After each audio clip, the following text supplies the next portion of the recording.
never thought I'd be the kind of person to go through someone else's phone. But when your husband starts coming home at 2 a.m. smelling like perfume that isn't yours, you stop recognizing yourself too. It was a Tuesday when I finally did it. He was in the shower. His phone was on the nightstand, face down like always. My hands were shaking so badly I almost dropped it. No passcode. He'd removed it 3 weeks ago, said he had nothing to hide. I remember thinking that was strange. Who removes their passcode? I opened his messages first. Nothing unusual. Work stuff. Group chats about football. A few texts from me that he'd never responded to. I didn't remember sending them. I checked his photos. The most recent one was from that morning. A screenshot of an address. 4758 Belmore Drive. But something about the numbers felt familiar. I scrolled further. More screenshots, all addresses. 12 of them. Then I found the folder labeled work. Inside were photos of women, not posing. Not aware they were being photographed. At coffee shops, grocery stores, walking to their cars. 43 photos. 43 women who had no idea they were being watched. The shower turned off. I put the phone back and pretended to sleep, but my heart was beating so loud I was sure he could hear it. The next morning, I told him I was visiting my sister. He said okay without looking up, like he'd been expecting me to leave. I didn't go to my sister's. I went to 4758 Belmore Drive, a small tan house, silver sedan in the driveway. I sat across the street trying to figure out why I was there. At 11:30, a woman in scrubs came out, blonde. Mid-30s. She looked exactly like me. Not identical, but the same height, same build, same way of moving. I felt something cold settle in my stomach. When she drove away, I started my car to follow her. Then I realized I didn't know how long I'd been sitting there. The clock said 2:47. That couldn't be right. I went home.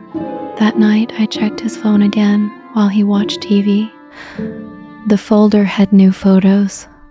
51 now, 8 new ones. When did he take 8 photos? One of them was a woman with dark curly hair outside a grocery store.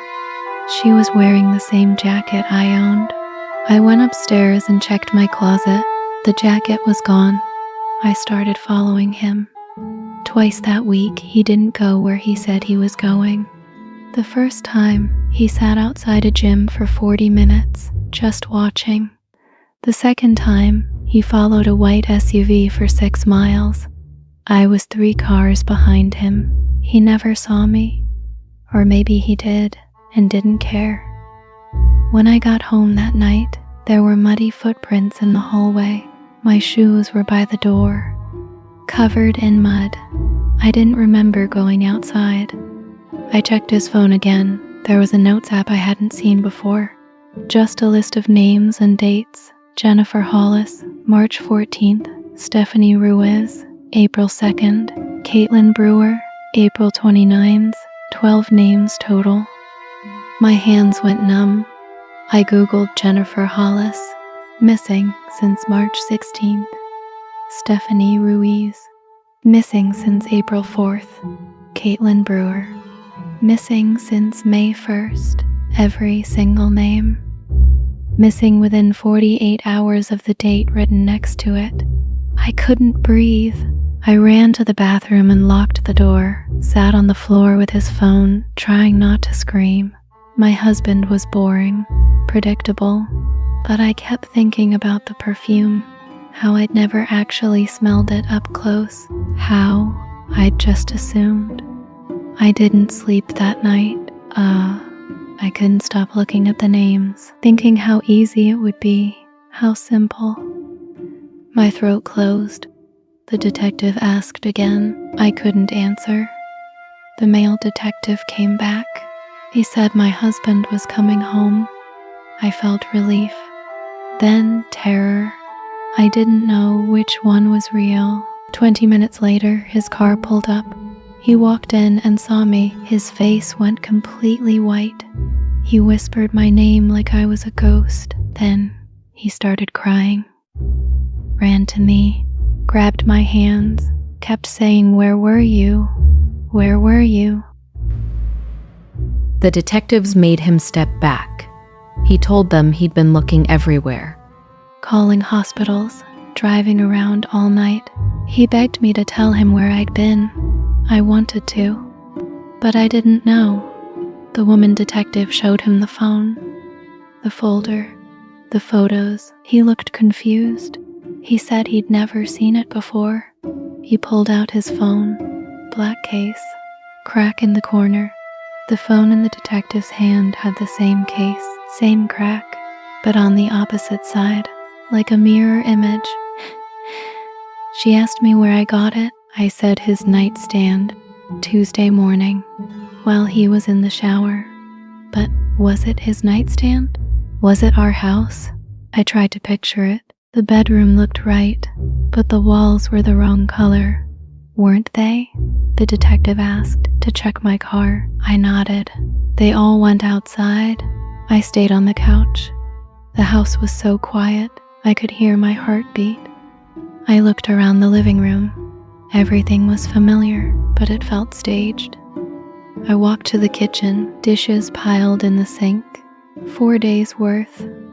I didn't remember eating. I opened the refrigerator. Spoiled milk, moldy bread, come like no one had been home, or like someone had been too busy to eat. I heard footsteps. The woman detective was in the doorway. She said, "They found something in my trunk, a shovel, covered in dirt, and an empty phone case, black, with a crack in the corner." She asked me one more time where I'd been. I wanted to tell her I didn't know, but that wasn't quite true. I knew. I just didn't want to remember. Pieces were coming back, driving on dark roads, parking far away, and walking, watching windows, waiting, the feeling of certainty, of purpose, of finally understanding what I was supposed to do, and then nothing, just waking up somewhere else with dirt under my nails and no memory of how it got there.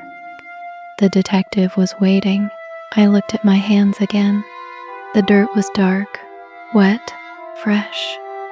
I heard my husband in the other room, still crying, still asking where I'd been, and I realized something. The photos on that phone, the women, they all looked like me, different hair, different faces, but the same eyes, the same way of standing, the same tilt of the head when they looked at something in the distance, like he'd been looking for me, or looking for someone to replace me, or maybe I'd been looking for them. The detective asked me to come with her. I said okay. As they walked me out, I looked back. My husband was in the doorway, staring at me like he didn't know who I was. And I wondered if I'd ever known either. I wondered if the women in those photos were still missing, or if they'd been found.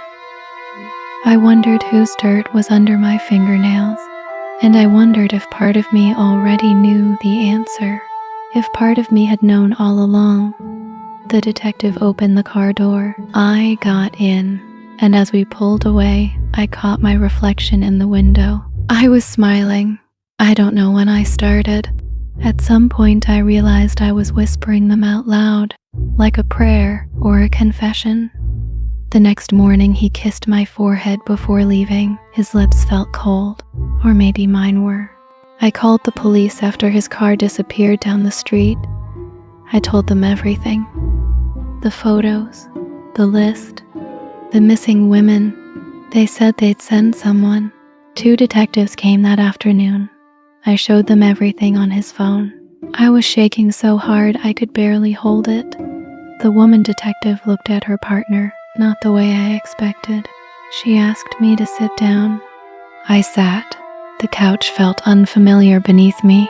like I'd never sat there before. She said my husband reported me missing 4 days ago. The room tilted. I told her that was insane. I'd been home, she asked me very quietly when I'd last left the house. I opened my mouth to answer. Tuesday, to go to Belmore Drive. But today was Saturday, wasn't it? I looked at the calendar on the wall. Saturday, May 7th. The last day I clearly remembered was Tuesday, May 3rd. 4 days. Gone. The male detective asked to see my phone. My last text to anyone was Tuesday morning. My last call was Monday night. The woman detective's voice got softer. She asked if I'd been feeling confused lately, forgetting things. I said no, but I was lying. I'd been losing time for weeks, finding myself in rooms I didn't remember entering, wearing clothes I didn't remember putting on, waking up exhausted like I'd been running. She asked about medications. I shook my head. She asked about stress. I looked down at my hands. There was dirt under my fingernails, dark, almost black. I didn't remember getting dirty, but I remembered the smell of it. Fresh, wet, like I'd been digging. The male detective went outside. The woman kept watching me. She asked where I'd been the past 4 days. I tried to remember. Fragments came back, driving at night, following headlights, watching someone through a window.